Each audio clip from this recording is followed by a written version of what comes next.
Certains me connaissent en tant que psychopraticienne, d'autres en tant que coach. En fait, Harmonie, c'est l'alliance entre la PNL, le coaching et l'hypnose. Donc historiquement, j'ai commencé avec les particuliers pour leur permettre de croître leur bien-être, régler leurs problématiques et être en harmonie avec eux-mêmes. J'ai d'ailleurs créé le programme Olis, qui est du coaching pur et intensif. Et puis, les entreprises.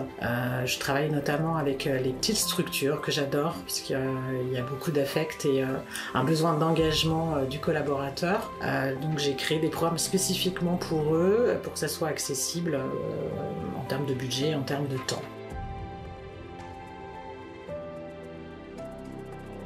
Alors nous sommes dans une société en pleine évolution, nos besoins, nos envies, nos projets, nos difficultés évoluent.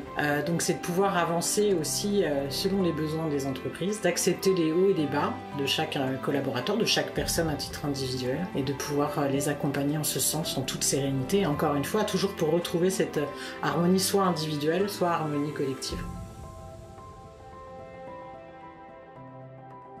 Alors dans ce monde qui évolue, il faut avancer avec ses entreprises, avec ses collaborateurs, avec les êtres humains. C'est important d'instaurer, de sensibiliser chaque personne, mais chaque entreprise à cette culture d'amélioration continue, d'avancer sur tous les sujets de préoccupation des entreprises, des collaborateurs, puisque ce sont des gens que j'ai aussi en cabinet et je comprends tout à fait l'importance que le monde du travail, que le monde de l'entreprise a aussi pour eux.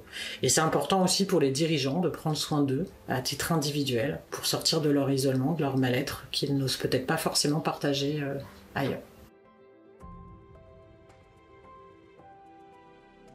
Alors mon approche est centrée vraiment sur l'human-centrique, qui est vraiment l'acceptation de la personne dans son entièreté, dans ses difficultés, dans ce qu'elle sait faire, dans ce qu'elle sait pas faire. Et c'est très important dans l'entreprise que l'entreprise puisse s'appuyer sur ses talents. Aujourd'hui, l'entreprise doit pouvoir s'engager dans cette stratégie d'amélioration continue, même si elle a l'impression que ça va bien, que ça soit aussi dans de la gestion de talents, mais aussi dans de la fusion, du changement, toujours pour pérenniser, parce que ce monde est en perpétuelle évolution et on sait pas ce qui se passera encore dans quelques années.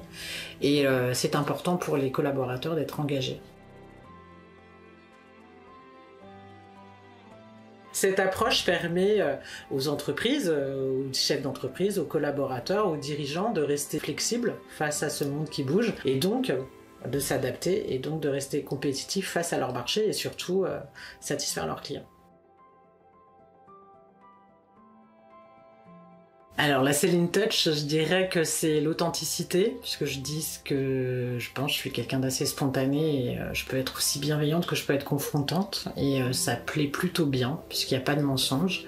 Et le rire, parce que je pense qu'on peut travailler en riant et on peut prendre conscience des choses et prendre de la hauteur avec le rire et la bonne humeur. Eh bien il ne faut pas attendre d'aller mal pour venir me voir. Et je dirais qu'un coach, on devrait en avoir un, autant qu'on a un dentiste, un médecin, un ostéopathe. Parce que voilà, c'est toujours important de travailler sur soi et d'avancer, d'avoir un endroit où déposer son espace de ressourcement, son espace de parole.